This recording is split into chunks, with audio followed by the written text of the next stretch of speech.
A vinheta tocou e você já sabe que é o MT Sesc TV chegando na sua casa. O Sesc Mato Grosso prepara diariamente uma programação super especial para você e sua família. Ficamos muito felizes com a sua companhia. E no programa de hoje, vamos além do ABC. Você sabe o que é justiça? Bom, eu acho que todo mundo que me assiste aqui, tem alguma ideia do que é justiça, tem ou não tem?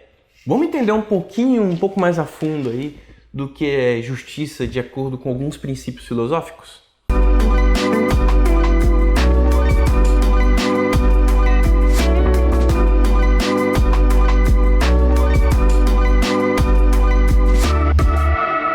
Bom, para a gente então adentrar nesses princípios filosóficos aí de justiça, do que não é justiça, vamos falar aí de dois conceitos, um bem mais próximo da nossa realidade e outro um pouco mais distante da nossa realidade.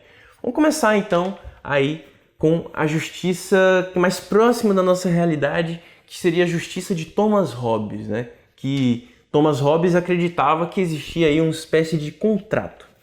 Um contrato que toda pessoa, todo ser humano, todo mundo que você conhece, inclusive você mesmo aí que está me assistindo, assinou no momento em que nasceu. É uma assinatura aí invisível, digamos assim, uma assinatura que não dá para você ver, mas você assinou. Você assinou, no caso, esse contrato social, né, que é o que Thomas Hobbes vai chamar, né, um contrato social do que você deveria ou não deveria fazer, do que é justo ou do que não é justo fazer. Então seria aí a justiça do contrato social, que seria essa justiça aí de Thomas Hobbes, né? No momento em que você nasceu, no caso, se você é do Brasil, né, se você nasceu no Brasil, no Brasil existem conceitos do que é justo, do que não é justo, né? Na Coreia do Norte existem conceitos do que é justo, do que não é justo. Na Arábia Saudita existem conceitos do que é justo, do que não é justo. Na Rússia também existe, nos Estados Unidos existe. Então, os princípios, os conceitos do que é justo ou do que não é justo variam muito, principalmente de acordo com os princípios morais estabelecidos. E são esses princípios morais estabelecidos que vão determinar que tipo de contrato é esse que a gente assinou. Pode ser que esse contrato que você assinou aí seja um contrato mais brando, digamos assim, de acordo com os nossos princípios brasileiros, pelo menos. Mas também pode ser um contrato um pouco mais difícil de ser cumprido, principalmente de acordo ou dependendo da pessoa que você é. Como assim dependendo da pessoa que você é? Se você for homem, os princípios do contrato social é um. Se você for mulher, os princípios do contrato social é outro. Isso varia muito também de acordo com onde você está. Então, os contratos sociais estabelecidos na sociedade variam de acordo com onde você está e de acordo com os acontecimentos do mundo e da sociedade.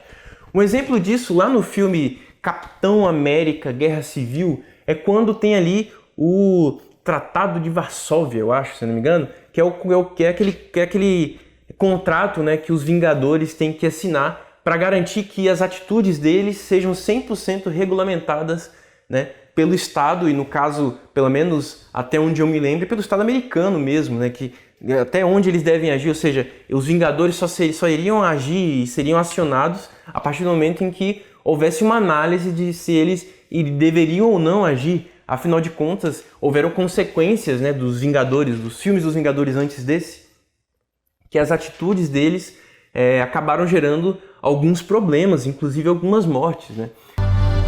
That's why I'm here. We need to be put in check.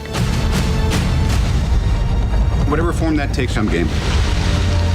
I'm sorry, Tony. If I see a situation pointed south, I can't ignore it. Sometimes I wish I could.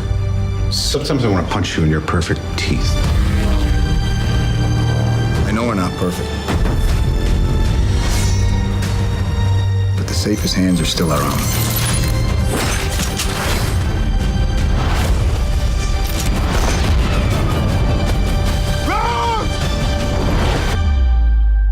I was wrong about you.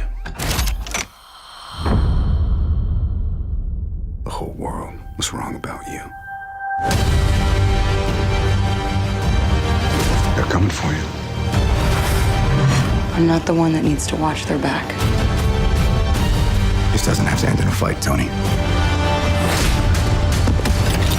You just started a war.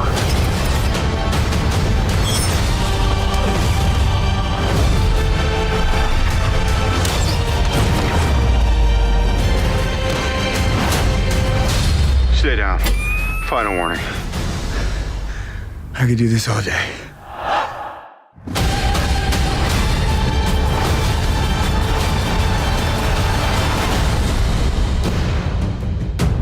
All right, I've run out of patience. On to roost! Hey, everyone. Então, esse contrato, né, esse tratado que eles tiveram que assinar, alguns concordaram, outros não, né? No caso, Capitão América não concordou em assinar e o Homem de Ferro concordou em assinar. Esse tratado, esse contrato seria ali o exemplo mais prático do que seria essa justiça, né, de Thomas Hobbes, porque afinal de contas, pare para pensar por um instante, ali pensando por outra perspectiva. Imagine que uma pessoa que existisse heróis e uma pessoa que você ama muito estivesse dentro de um prédio que estivesse prestes a cair, né? Só que aí existe um herói que pode ir lá salvar ela e sair. Só que ele não poderia agir se existisse um tratado ali que impedisse ele de agir. Se ele fizesse isso, ele seria um criminoso internacional, né? Ou seja, salvar a pessoa que você ama seria considerado um crime internacional. Então, o contrato iria impedir a pessoa de salvar a outra. Então, esse contrato, por mais lógico e mais justo que ele pareça, ele também é questionável, né? Então, os conceitos de justiça, até mesmo dentro do contrato de Thomas Hobbes, é questionável. Ele é bem próximo ali de uma coisa que talvez todos compreendam como sendo algo bem legal, bem interessante, mas ele é questionável. E os conceitos de justiça estabelecidos em todo o planeta, né, justamente por serem tão diferentes uns dos outros, de acordo com as morais estabelecidas naquelas sociedades, né, todos eles são questionáveis, né, e por isso que eles se alteram com o passar do tempo. Afinal de contas, os princípios de justiça que você compreende hoje provavelmente são muito diferentes dos princípios de justiça que os seus tataravós tinham, né? A sua tataravó tinha, o seu tataravô tinha. Provavelmente, se você conversasse com o seu tataravô ou sua tataravó, você não ia gostar muito dos princípios de justiça dela se você citasse alguns exemplos do que é justo ou não para essas pessoas. Não é que eles estavam errados, é porque naquela época existia um contrato social diferente do contrato social que você assinou no momento em que você nasceu. E o filme Capitão América Guerra Civil exemplifica bem o que seria esse contrato social, né? Dentro da perspectiva do filme ali, do que estava acontecendo, acho que fazia bastante sentido o contrato. Mas depois que tem ali em Vingadores, Guerra Infinita e Ultimato uma ameaça, né, intergaláctica, bom, eu acho que esse contrato passa a ser, no mínimo, questionável. Mas esse é um dos princípios de justiça, né, que seria essa justiça aí de Thomas Hobbes. This thing on? Hey, Miss Potts. If you find this recording, don't feel bad about this. Part of the journey is the end. Just for the record, being adrift in space with zero promise of rescue is more fun than it sounds. Food and water ran out 4 days ago. Oxygen will run out tomorrow morning. That'll be it. When I drift off, I will dream about you. It's always you.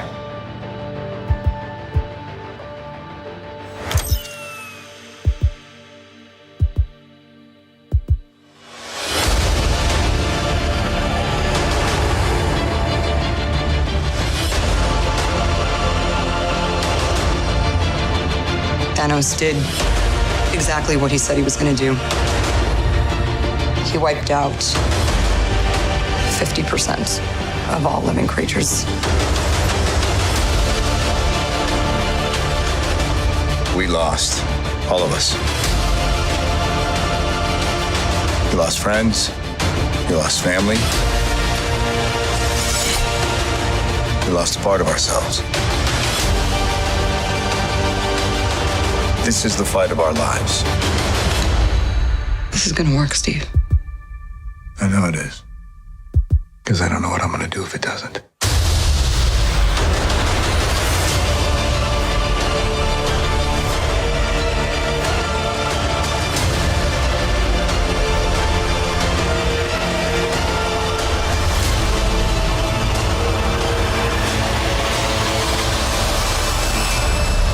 Hi, is anyone home?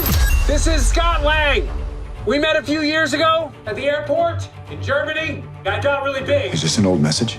Ant-Man, I know you know that. It's the front door. That's me. Can you buzz me in?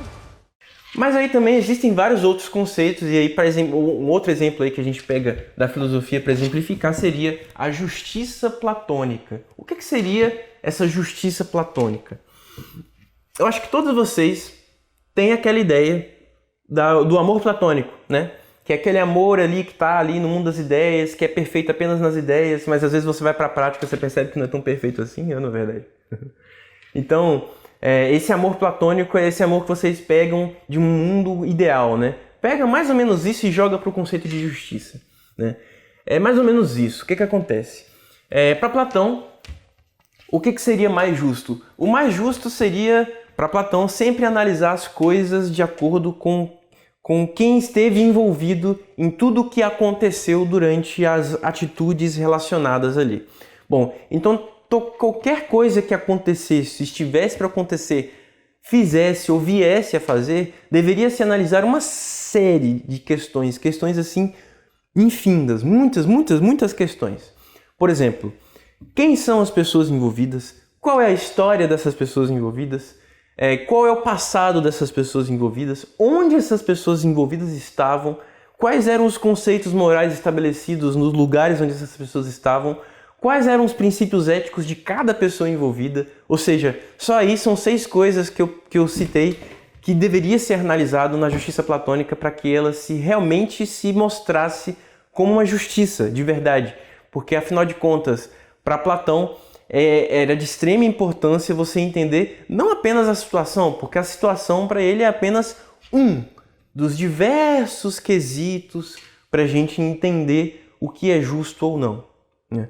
Então, se aconteceu um crime, por que aconteceu esse crime? Quem cometeu o crime? Por que cometeu o crime? Qual é a parcela de culpa da sociedade naquele crime que foi cometido?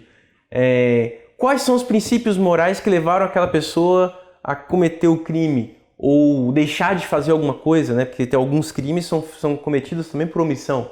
Então, o que é justiça ou não para Platão é uma coisa que é para ser analisada com uma cautela gigantesca e não apenas pelo ato em si, porque de acordo com o contrato social, apenas o ato em si deve ser analisado. Já de acordo com a justiça platônica, o ato em si é apenas um dos diversos quesitos a serem analisados, né?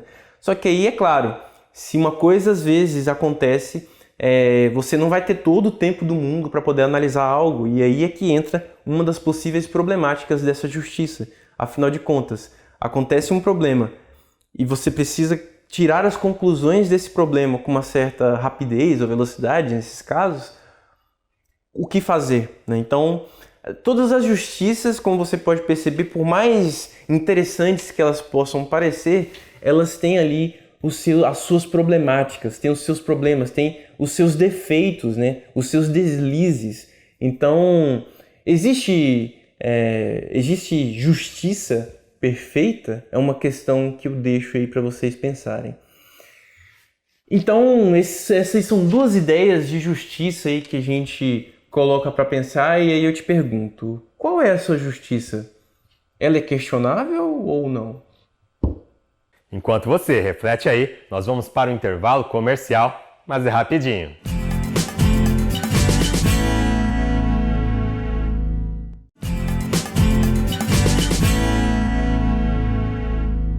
Estamos de volta. E já que a proposta do programa de hoje é ir além do ABC, vamos falar de divulgação científica. Confira!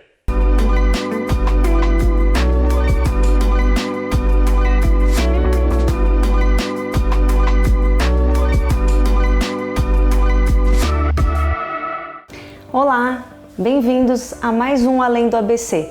Eu sou a professora Jéssica Trujillo, do Sesc Escola Cuiabá.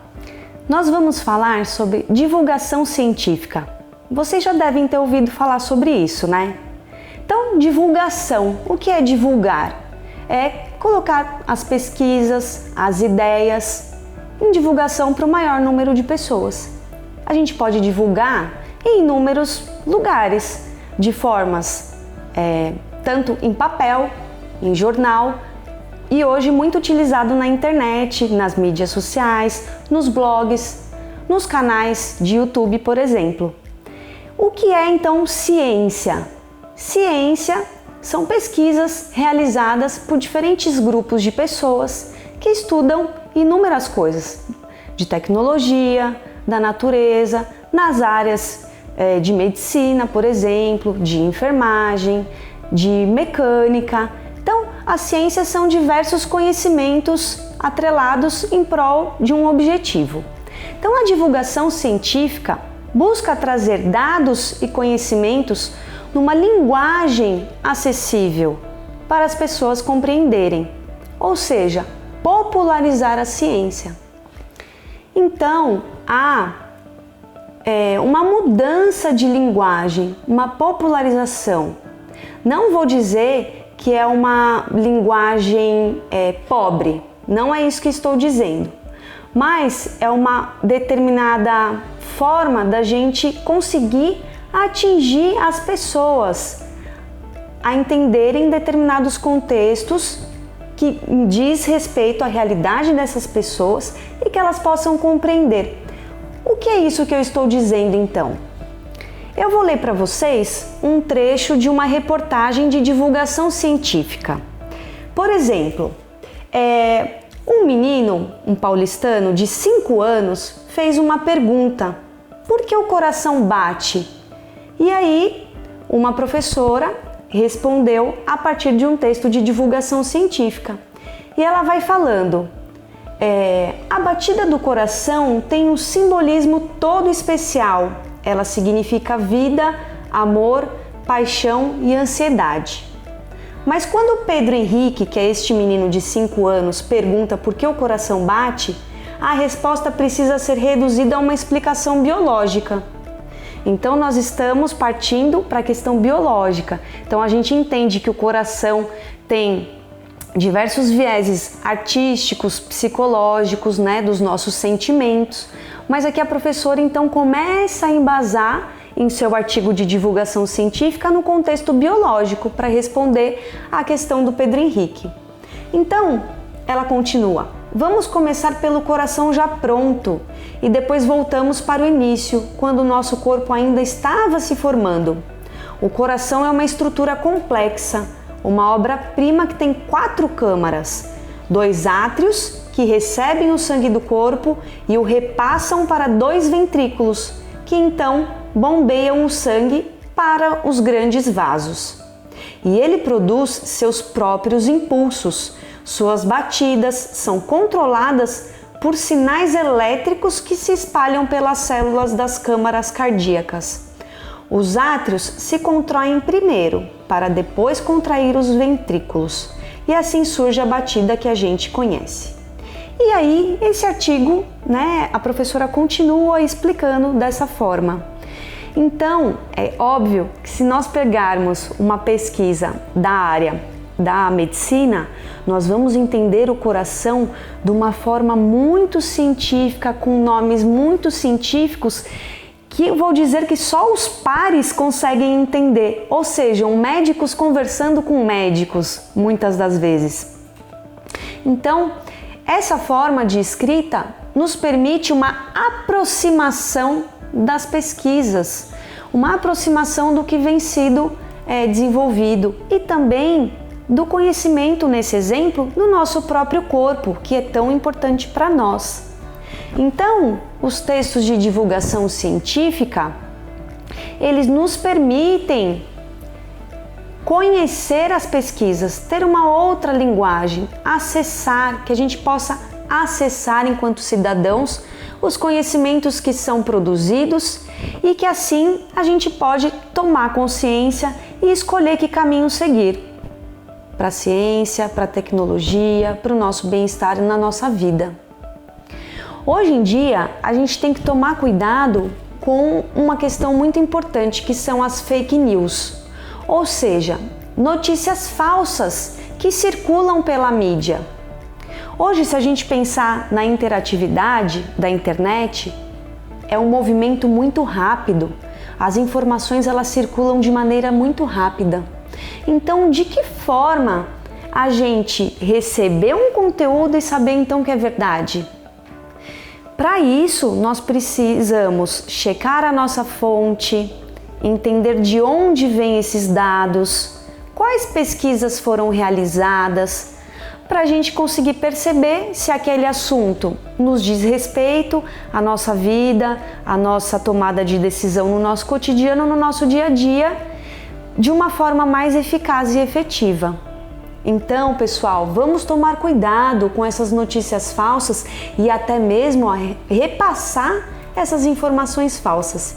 Eu vou contar para vocês um caso que aconteceu nos Estados Unidos. Uma empresa elaborou um equipamento dizendo desintoxicar o nosso corpo, fazer um famoso detox do nosso corpo pelos pés. E eles afirmavam que nossos pés tinham uns poros que dilatavam e que conseguiam desinflamar o nosso corpo. Então esse equipamento, as pessoas colocavam os pés dentro desse equipamento e tinham que jogar uma solução de sal na água em que ficava esse equipamento. Com o passar de 15 minutos da pessoa utilizando o equipamento com aquele líquido, o líquido ficava escuro. Então as pessoas pensavam, nossa, realmente está fazendo efeito.